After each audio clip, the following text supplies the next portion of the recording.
What's going on, everybody? We are back once again with another edition of Wrestling Republic's daily broadcast. I'm Clark Taylor. It's Thursday, October the 3rd. Believe it or not, we are 10 months into 2024. Dynamite, we're 5 years into AEW Dynamite and fresh off a fun one. Good old Grand Slam. We look forward to it every year nowadays. And I thought it pretty much delivered last night. Maybe not in every facet of the game, but it was solid all around. But my favorite thing about this Thursday in particular is I get to hang out with the Tuesday night crew on a Thursday. It's a double dip week, and that's just ideal.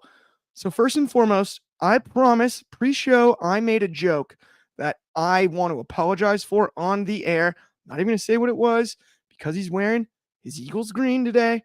But get your twos up for the Tuesday night delight. I promise no Jalen Hurts talk. What's good, y'all? It's okay. It's okay. That was off the air, but we're not on off the air. We're here on the daily. And yeah, man, 5 years ago, AEW Dynamite came to our television screens, and it was in the greatest place in the United States, the nation's capital. And your boy, you can see me, was there for it at the first ever AEW Dynamite. Flex to that, so happy birthday, AEW Dynamite. But Tony Khan, before we start, I got a bone to pick with you, buddy. What's up, man? Next week, what we doing? Because you're not going one-on-one with NXT only. You're going one-on-one with NXT off the air. And if this is a battle for the ratings, we got your number, dog. We are going to destroy Dynamite next week. Wrestling Republic, NXT off the air will do higher viewership than AEW Dynamite Title Tuesday next week. Don't stamp that, but clip that, Ben, so people in the comments can yell at me and call me dumb. We got an all-American cast, and let's not forget we beat the Soviets in that hockey game. We did. Miracles happen, Shad. I'm with you, but there's a guy out in Louisville that we should do what again, Driz? Good morning, afternoon, and evening. It's the guy you should believe in. Do not adjust your screens. It is definitely a Thursday, and I am here. I came to work today, not on load management. I actually work when the sun is up sometimes. And I get to talk about AEW. I rarely get to talk about AEW. It's always NXT, and I try to squeeze a little bit of TNA in there. But we're here. Let's get this. Absolutely. I was excited about that myself, Driz, like having you on this show because we don't usually get to talk AEW Dynamite. I had to check my calendar, my clock, because I didn't know, like, it just check the topics. Like, I thought we was going to talk about NXT again, but all good. It's funny. So most of the time, whenever I'll show up on a daily broadcast, I have Ben gave me this infinite money in the bank briefcase. I can cash in on any show and pop up. So I seen the opportunity. I cashed in, and here I am. Hey, I'm the only one that has that. I have money in the bank. He's got the money in the bank. Wow, Jordy says he's Jordy in the bank, but I would say Jordy in the bank is not cool. But I am money. Come on, bro. That joint expired like 100 years ago. He's had that briefcase for the existence of time. Did he take the tape off of it yet? I don't know, man. That briefcase got zero resale value now. Come on, Jordy. The adhesion, if it sticks to it once he takes it off, I don't know. That could be an issue. Monster shout out Jordy, though. You got to love Jordy. He's a classic. But that's a dog. Speaking of classics, we had a rematch of a classic, a legendary match. I don't want to call it an internet match, but one of those ones that it fed to a larger audience than who was in the arena at the time it happened in 2014. Now we have it on television on a larger stage, Will Ospreay versus Ricochet. I was hyped going into this one. I didn't think this far after the fact. It has been a decade, if we think about it, right? Since the first one. And oh, no, it's 2016. Not quite. Eight years. Yeah, almost, but it doesn't feel like it because it doesn't feel like yesterday. In wrestling time, it's like 20 years. Right. But in actual time, about 10-8. But when you think, I think it's just feeling like it because the clips were going viral long before anybody even noticed that it happened, or after it happened. So that probably contributes to it too. I wasn't even watching wrestling like heavy at that time, and I remember that Facebook clip of the gymnastic stuff just going like berserk Oh, it's online, bro. crazy. I think Yeah, I was still a WWE guy at that point. Or I was never really a WWE guy, more like TNA guy. But I think I was still in that. If it's not on TV, I don't know about it. Aspect Yeah. when that happened.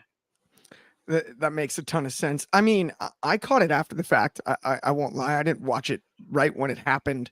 You know, it was a couple of years down the line. I got the like, have you seen this thing yet? I'm like, that's Cirque du Soleil and wrestling at the same time. It was kind of gnarly. Last night's match, I thought they did a good job of balancing it in comparison to the last one. I mean, they're older. They're both larger than they were. And they were a both lot, moving much a slower. They were lot bigger now, There's man. a lot of speed, but there's more impact and there's more strength on a lot of the moves, which is interesting. Like from a leverage standpoint, some of the, I don't want to call them stunts, but like the more gymnastics-esque movements aren't as possible when you're carrying I don't 20 know pounds if you more noticed. muscle. I don't know if you notice it, but they did the same things, but they made it. It's like they cleaned it up almost. Yeah, Like yeah. at first you do it, they did it. It's boom, boom, boom, boom, boom, boom. Last night it shows what years of experience of doing this and actually putting the emphasis and putting the story into it. So it's like boom, but boom, boom, boom. This is causing this to cause this to cause this, which is absolutely amazing. I think they did a really good job of that. Takeshita in the finish, right? This match ends up with boos, reigns of boos. And obviously it looks like Takeshita's a challenger here. And I had thoughts because I heard a lot of complaints last night when it came to this match about like, you know, not getting a definitive finish and whatnot, and Takeshita's involvement and shenanigans. And I thought we weren't doing DQs and AEW, all that good old stuff. And I thought about it longer and longer, and I was like, this is brilliant because they showed us that Ricochet and Will Ospreay can deliver that type of a match, but they're both baby faces. So the crowd is split between them too. Absolutely, right? Takeshita is a monster heel, so they got the boos.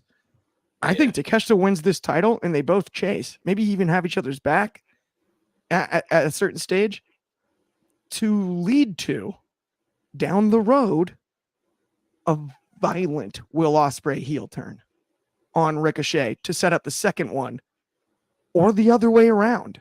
But I probably see it being Will Ospreay's babyface run has run its course.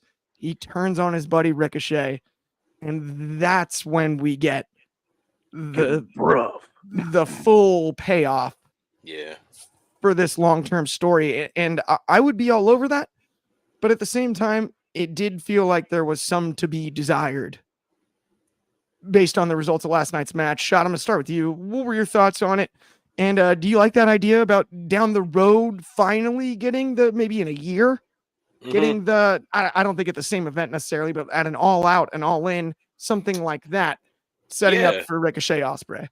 So, okay, so here's the thing, right? And I see the internet like they like to complain a lot because we want to go back to what the expectation is. And the expectation was supposed to be to a lot of people what we saw 2016. But like y'all said, man, different wrestlers, you know, they've gotten older, they are much bigger now, and their styles are different, but they have grown as professional wrestlers, man. Like, I think Will Ospreay in 2024 going into 2025 is a way better wrestler than he was in 2016.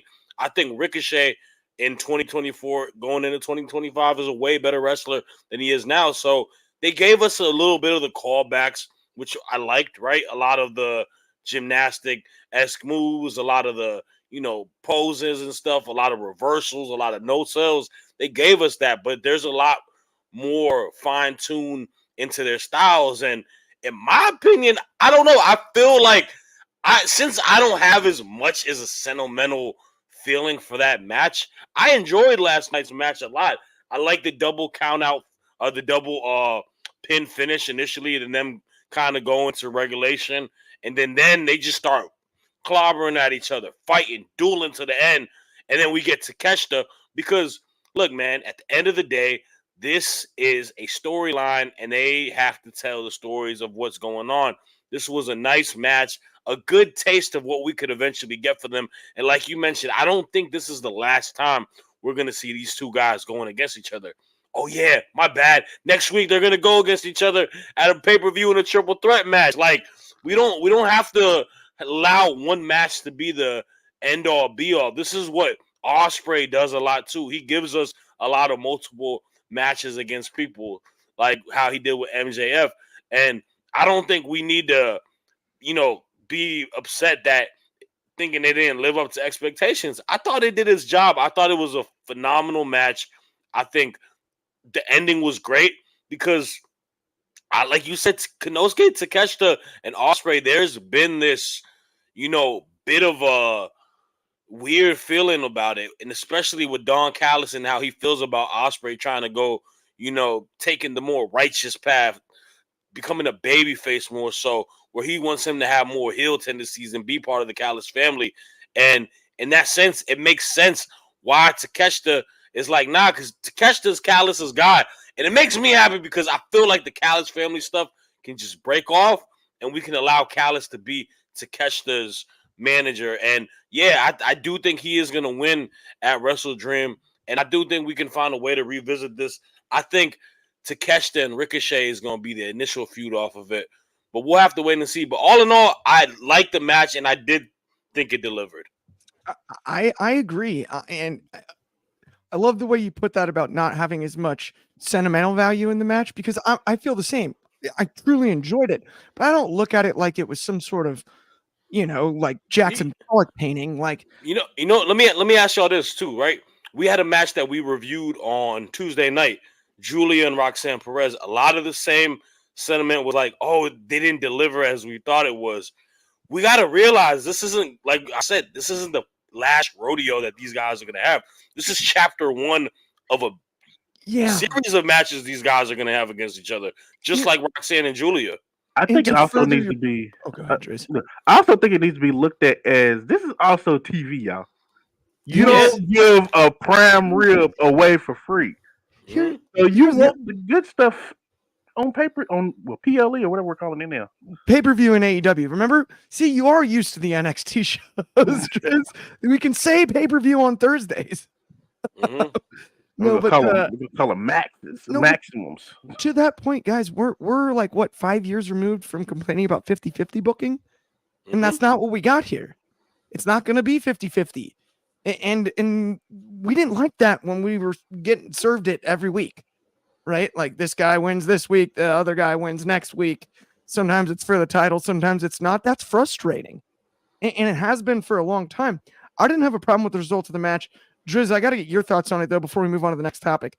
Like, did you have any issues with this one? I didn't have any issues with the match, more so because they took what they did years ago and actually added a story into it, where before it was just, we're just doing stuff. That flippy stuff. Like, it wasn't a match just to be having a match. There was an actual story built behind it. You got to get some wins to get this title shot. Okay, so now we're getting into this. Let's see if you're really as good as you say you are, and they start going into that, but it's not going super fast like you expected. It's going with everything they're doing has some type of intention before they break off into, okay, you still got it. Let's see if you can keep up with me now. And that's what it kind of kept up being like, okay, can you keep up with me? No, you can't. Okay, I got you. And the whole adding Takeshita into it, I expect it. AEW does not do a lot of DQs. That is true. But when they do, it is for something meaningful. And that means something. That means they actually care about making sure that they're in results. But DQs are necessary in wrestling. Throwing matches out are necessary sometimes. They tell the story. You just gotta be on board with receiving what the story is and going where the road takes you. I agree. And sometimes you also, in moments like this, you got to have some perspective, right? Like, it wasn't the main event last night. So to expect a main event level finish, you got to temper expectations sometimes, right? Mm-hmm. We're not going to get a card full of pay-per-view level main events. Like that, that would actually defeat the purpose in some ways. right? It's like a lot of people that like bands don't want to just see them play the hits. Yeah. Right? You want to see the entire set list. So, And I don't know. That's just the way I look at it. So this comment's interesting if you don't mind me putting it No, up. put it on. No, you have free reign to do comments. So he says, DJ Premier, shout outs to Gangstar. Probably, I don't know if this is the real DJ Premier, but that match last night was worst Will fight from since he came to AEW. That's because of Ricochet. Ricochet looks slow in AEW. I disagree. Look, you also got to give Ricochet the benefit of the doubt. He is coming from WWE where he worked that style for what, 6 years? Right? Yeah, 2018? Maybe longer, actually. He came 2018, so 6 years. And he's worked main roster for almost 5 years. That's a completely different style of wrestling. And also, Ricochet has never been able to been given this much offense in a while. He's always been the dance partner. He's doing the cha-cha and making someone else look good. So, yeah, I think you gotta give him some type of grace, and that's also been 3 weeks, y'all. You don't just come in and instantly, I can do everything that they do. You still have to see the lay of the land and work the way that they're working. And so this one's interesting too. All like kind of what we're explaining here too. Massive Sport Wrestling over on Instagram commented, and thank you for commenting. I wasn't too happy with that match because of the ending. I mean, I think that's kind of the sentiment that everyone has, but it was also a bit of the point. Yeah, Takeshita is the heel. And I don't have a problem with disappointed that it didn't ending. No, see, but it depends on what perspective you're looking at it from. Like if I'm the younger fan in me and the fan of the product, of course I wanted that to go to a definitive finish, but part of the oh man and booing Takeshita and being like, dang it, you ruined it. That's the story that they're telling, and I'm cool with that. Yeah. Like at least in this I'm speaking as a guy who watches AEW Dynamite weekly and who is familiar and a fan of Takeshita because, like I said, it's the story, bro. Like you can't complain about AEW not telling stories, but when they tell a story, then you start pouting and crying. That's what I have an issue with the IWC. Y'all can't cry about that, man. Like it's crazy, bro. Yeah, no doubt about it. Let's move on to our next topic though here. I didn't remember. Is this your topic or Drizzy's? Yeah. It's a topic. I'm like, I don't care. Sorry guys, a little backstage there. Spaced out. Didn't have it in my notes. Whoops. But business is about to pick up in the words of Jim Ross. It's been picking up in AEW, no doubt about it. Get money. Correct me if I'm wrong, both you guys, on this one. Has Shelton Benjamin ever gotten a bigger pop than he did last night? I thought that was cool. One time when he pinned Triple H. That maybe. I don't even know then. That was a pretty big moment. I mean, that crowd exploded for sure. It was so cool to see him get that type of support and the crowd just being excited to see Shelton Benjamin. I think he's one of the most underutilized athletes we've ever seen in professional wrestling. Like what could have been with Shelton Benjamin is fascinating to me, and he's stuck it out and is a Hall of Famer in my eyes. Yes. I believe he is a future Hall of Famer without question. He's done everything that's ever been asked of him, and I'm really excited to see what he can do with MVP here. Talk to me about that, Shadi. Yeah, so I always see the meme that everyone's like, this is the 2003 class of that OVW class is like the 2003 NBA class with LeBron, Wade, Melo. Y'all forget about Chris Bosh, and Chris Bosh in this situation is Shelton Benjamin, bro. Like he is the most underappreciated, underrated professional wrestler, like arguably in the history. Like there's a debate for that to be made. The level of athleticism he had when he was younger, and still to this day, man, like the guy is super talented. And the biggest misstep that WWE has had in the last 5 years is definitely breaking up the Hurt Business. The Hurt Business was a A1 faction during the pandemic. Everything about it was hitting. The look, the talent, just the story, all of it was just absolute money. And then they took it away from us, and they were never able to kind of reassemble the situation. And unfortunately for Shelton, as deep into his career at that point, once the new regime came in, they didn't see a use in him for some reason. And I think it's a loss on their behalf. I don't care. It may not be a loss for WWE in the grand scheme of things, but just how talented, how much knowledge he has and all of that, the guy is a benefit. And I'm so excited and so happy for him coming into AEW, because I think this is a signing that's going to be great. I think him and MVP, initially coming back with the suits, talking about business a lot. Mr. Bobby Lashley's out there. We might potentially get him and get the gang back together. I think it's going to be great. I think it adds a great element to AEW, a faction that's just dominant. And him getting his flowers last night, that pop, bro, I was screaming in my house, bro.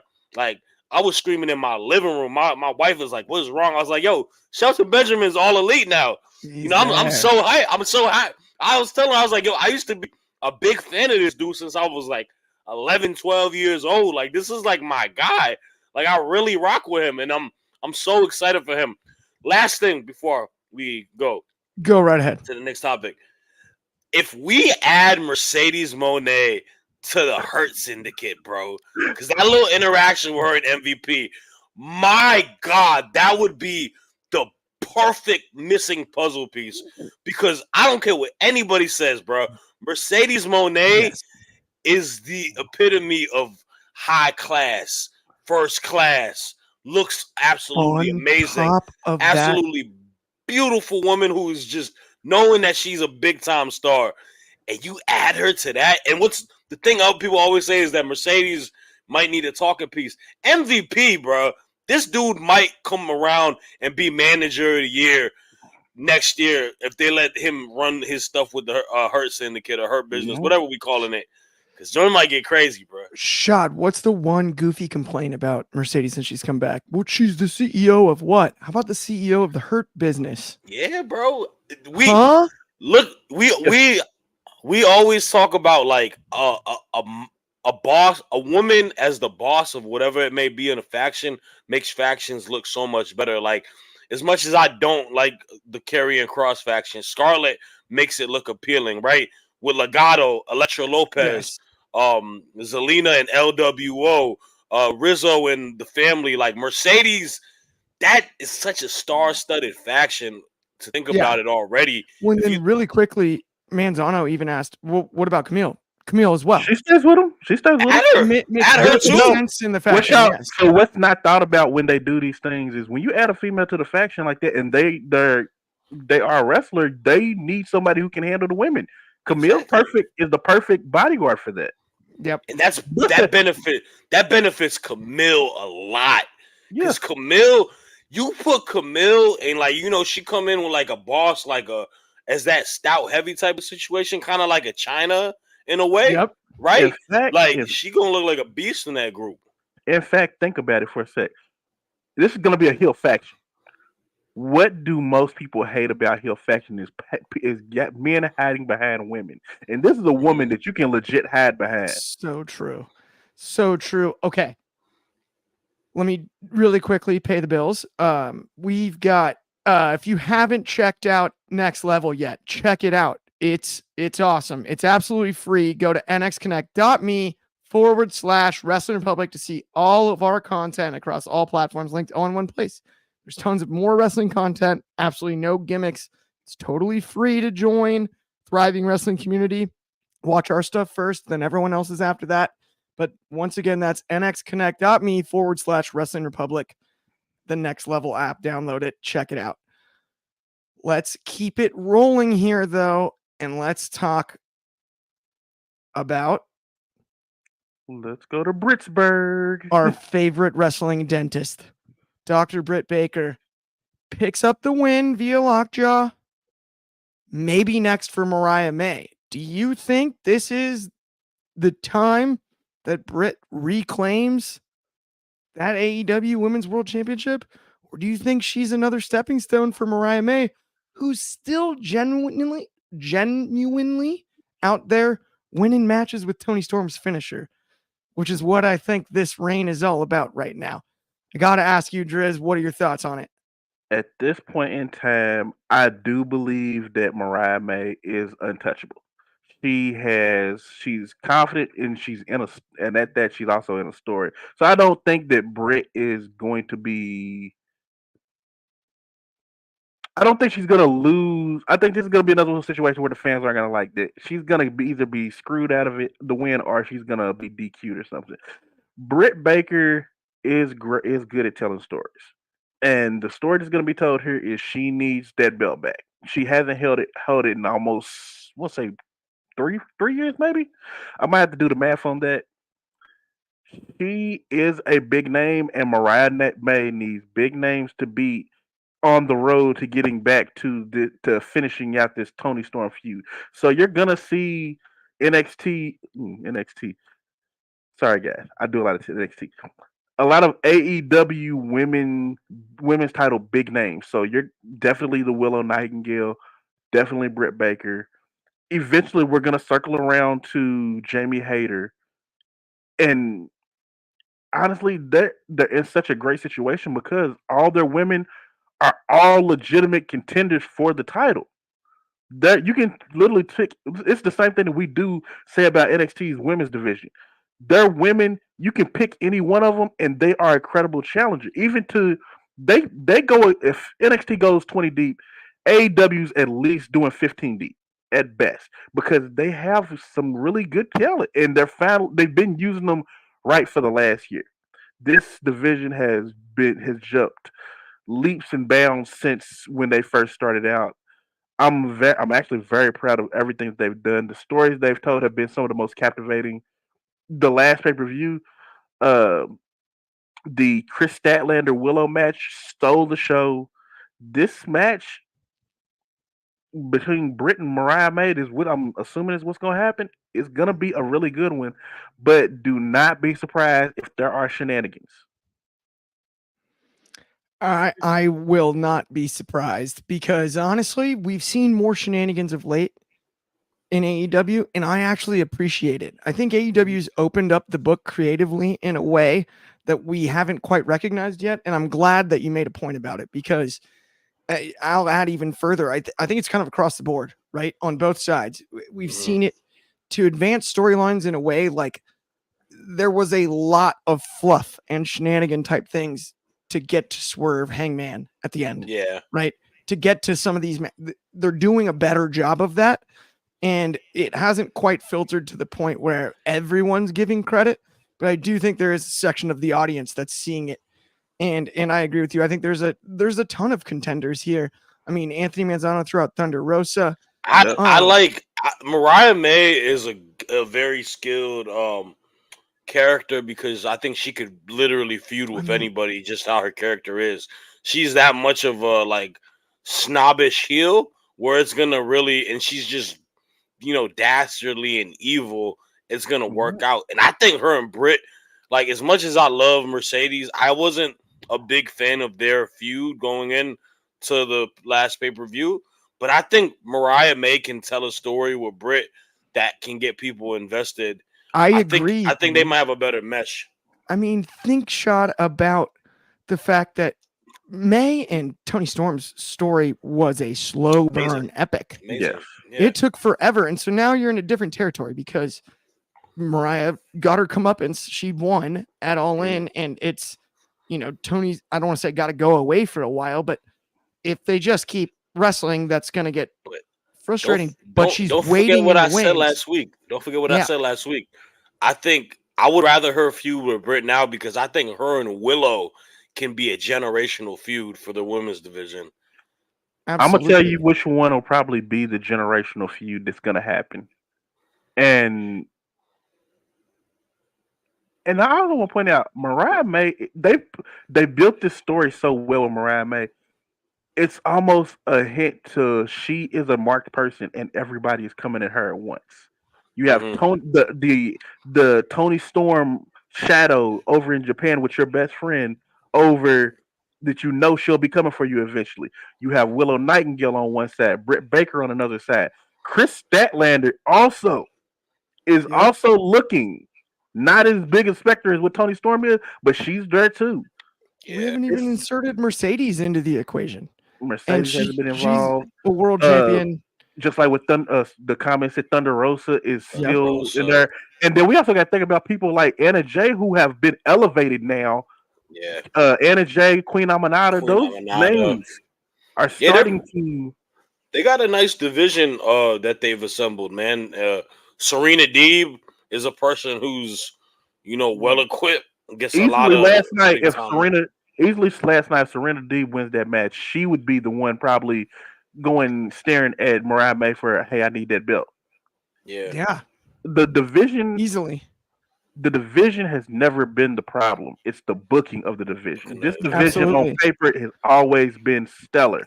It's It's just the gotten way that better they though. use. It really has Mhm. lately, wouldn't you say? I seriously think these last, I want to call it 6 months, and it it's started slow. it's I wouldn't have said improved. it 4 months ago, but I would call it the last 6 months have been the cleanest booking of the division yet. It's improved a lot. It still could improve some more, but it's definitely improved. I'd say it's like NXT is the cream of the crop at Mhm. the Yes. moment, and I think like AEW and like SmackDown are at the same level to me, and then like Definitely. Raw is like somewhere Just a in few the steps below. underworld. He's just bad, man. Raw has its own issues. Raw's women's booking is trash. It's Okay, not that let's it's we'll talk about that another day, but it's not. Yeah, yes. Yeah. Okay. Let's move on to man. not just our main event, but the main event of the evening. Danielson Okada, a dream match in many's eyes. And how could you blame someone that would say that? Outstanding. Some people said overbooked as far as the stipulations. I actually dug it. I love that the first 20 minutes it added a level of intensity. Danielson has made an absolute nest of long matches here in AEW, especially like it's his MO. Okada famous for going 60 minutes with Omega, 60 minutes plus, all of that, right? Like these Iron Man style type long matches are definitely a staple when it comes to AEW these days. These two on paper could go as long as they wanted. And obviously we had the overrun last night, so that was really cool to see. Became a little bit less about Danielson and Okada by the end of the match, I would say.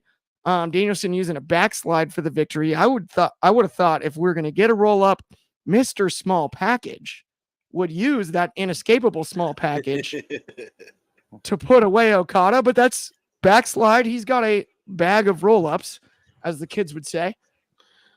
Bag of roll ups like a school lunch. He was eating a bag of fruit roll ups by the time he caught the Rainmaker post match and the finger from Okada. We've got what's left of the artists formerly known as the Blackpool Combat Club, or maybe still known. I don't really actually know how that's totally working, but neither here nor there. That come down next. Claudio in tow with Pac, who's apparently now in. He didn't get jumped in though, as far as I'm concerned. I didn't see it.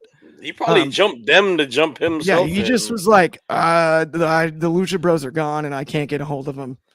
So I need They said they I never need came help. back. I don't know where they are. They never came I back. need a new group, guys. And honestly, I live closer to Blackpool than pretty much anyone else in the group.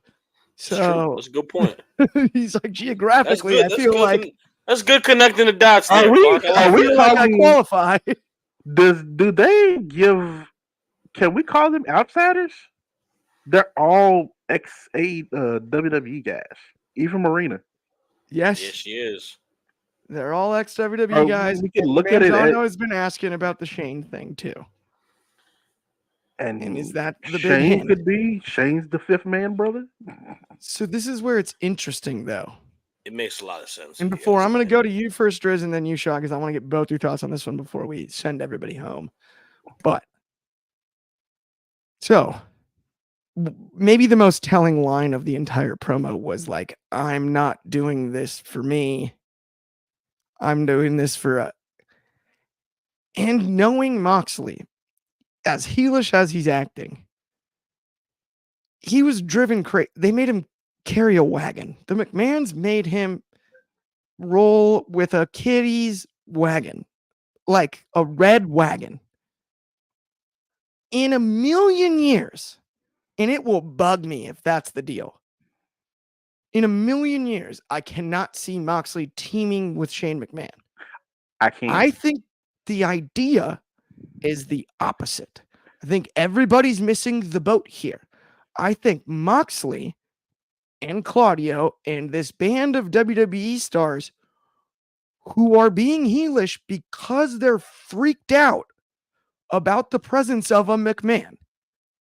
And I think Shane is going to come in and get cheered when he debuts in AEW because there is a section of the AEW fan base in the crowds that wants to go, we got one over on WWE. We got Shane. We got the prodigal son. And they will cheer Shane even if his character is a heel. So you cannot introduce him as a heel. Shane's coming in to help. And he's going to try to knock the dust off the WWE side of that. And they are there to go, no, he's a McMahon. Never. This is the people that tried to ruin our careers. This is why we went here, because it's our safe haven. This is why I'm doing this. This isn't about you. And you're too friendly with them, Brian. You're too friendly with everybody for me to even trust you to fight this battle with us. That's why I had to turn on you. You're too good of friends. You're too nice. And it plays even with the internet stuff. Brian has been nothing but polite since his exit from WWE. Not so much from many of the other names. So I'm fascinated by where this could go, but I think a lot of people are missing the boat on, I don't think it's Shane leading that group. I think it's that group is the ones that know Shane's coming, and they're so afraid of it that they can't do anything but the wrong thing. Dryzzy, what are your thoughts on it? Did you enjoy the Danielson Okada part of the match? And obviously, this Shane thing is interesting. Before we put the conspiracy hat on, Danielson Okada, everything you expected, and I love the caveat of, okay, the Continental title is on the line for the first 20 minutes. And the logic that was had in that match from those first 20 minutes, Okada is not in a rush to do anything. He wasn't wrestling his normal pace, and his normal pace isn't too fast. He went slower than slow. He took his ever-loving time with everything. He went as slow as a Roman Reigns entrance. He went slower than the Undertaker walked to the ring. And it's smart. You can't lose the belt if you're going slow. He's the one that's gotta catch you. And then by the time the 20 minutes was up, Okada picked it up to his normal pace. But at this time, as we all know with Bryan Danielson, he is a late game player. He's always ready to go, and he's more clutch in the fourth quarter than Kobe. It's just what he is. So I absolutely enjoyed that whole aspect of the match. Yes, shenanigans did make it a thing, but it's a TV match. These things advance the story. Now, to your conspiracies, this literally could go both ways, either way with Shane coming in. Shane could be gathering these guys to do a takeover of AEW. Or to go where you're going a little bit, they know Shane's coming in. This will be very reminiscent of a TNA storyline where it was Kevin Nash, Christian Cage, and Diamond Dallas Page, and a few others. I think Sting was involved in it too. They realized Hulk Hogan was coming in. It was just before I think TNA started going head to head with WWE, and they started banding together to band against Hogan. But overall, it didn't work, and Hogan, it was inevitable. That's what this looks like it could be, and if it's that, and they do it on a better scale, there's no reason why this shouldn't be one of your biggest stories in wrestling. And then it also sits there and it kind of turns the heel face dynamic on the entire company. Because if Shane's coming in to help the company, that means the Bucks are on their side. That means people that wouldn't normally be on that side would be on that side. Like the newfound Hurt Syndicate. That means they'll be on that side. Mhm. Then it was things like that that all came, and and this is the more I think about it, it was things like that that made that storyline in TNA work just the exact same way. Because when Hogan came in, RVD came in, Jeff Hardy came in. That's when you started getting guys that are from WWE.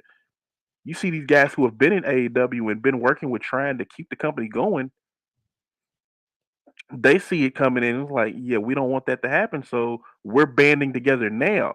And let's think about this for a sec. Who was Shane McMahon's co GM when he was the GM of SmackDown? Brian Danielson. Yep. These things all connect. And if it was to go the other way, who was the guy who gave Mox the ability to be himself on WWE TV when he get drafted to SmackDown? Shane McMahon. So Yep. it could go either way. The connections between all of them are so deep. This you literally do not know what's going to happen, and that is the best time to get into something because you can't predict it. At this point, you have to watch every week to find out what's going to happen, and I love that. Wrestling It is best when you don't know what's happening. it you hit the nail on the head there, Drizzy. And all the connections. I mean, even think about the idea of the Blackpool Combat Club was started by William Regal. He came in saying, "I'm just here to help." Mhm. Okay, that's acceptable to Moxley, but it's Brian's guy. It's Brian's really good friend. That's Yep. like one of the big things, right? It's his mentor. Regal leaves. He was okay with Regal, not okay with Shane. You're too close with him, and I don't like that. Works, or it works the other way to your point because Mox got his best opportunity under Shane at SmackDown to be himself. So it hinges though on Shane actually doing it, Yep. which is interesting. Shad, what is happening here in a scenario in which Shane McMahon doesn't show up? If you have an answer to that, if you don't, are you in agreement with me and Drizzy where it could go either way? I'm leaning towards Shane is on the opposite side of this group of heels at this stage. But do you have a feeling either direction? And then also give your thoughts on last night's match. You know what would be crazy, man? It all becomes someone that was close to Tony Khan, was a leader of something that he ran and completely, destroyed it, and it comes back to get revenge. What if it was Urban Meyer that ends up being the catalyst of this all? Urban Meyer gets his revenge now, but all jokes aside, let me start with the match. I thought the match was a great match. I thought the stipulation was very creative. I actually like the stipulation a lot. A lot of to the reasons of what Drizzy said, the psychology where Okada just got to survive the first bit of it, right? Because he don't want to lose his belt, so he could be slow. He could try to get out the ring, this, that, and the third. But it also puts the motor to Danielson where he wants to kind of get in and out and win. And honestly, dude, and if TK did not say that there was going to be an overrun on Twitter, I could have sold myself a case that Danielson could have won both belts last night and beat Okada. But obviously that wasn't the case.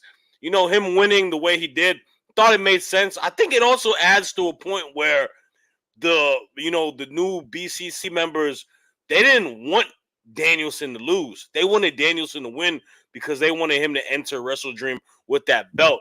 So I liked it. I thought it was a perfectly fine finish to kind of go hyper mode because I know we're going against the clock right now. With Shane, I think he is going to enter in, and I think he's going to be the ringleader of this team. I think it's a situation where it does make sense because I think Shane kind of has a vision of a more gritty, sports centric, like MMA type of a team, and I think that kind of goes with what Moxley does. And I think they're just gonna rage against the machine. I think they're gonna rage against TK, and I think they're gonna rage against the EVPs as well. I I hear you. I mean, honestly, we are right against the clock. I apologize, Ben. We went slightly over, but you know what? We're having fun. It's a Thursday, and we don't often get the Tuesday night crew on a Thursday. We're used to the 60-minute time limit, so give us a break here.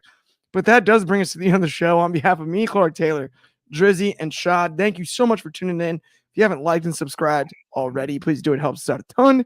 Check us out again tomorrow, same time, same place, noon Pacific. That's 3 on the East Coast, of course, 8 in the UK, and 9 a.m. in Hawaii. Have an excellent Thursday, and we'll talk to y'all soon.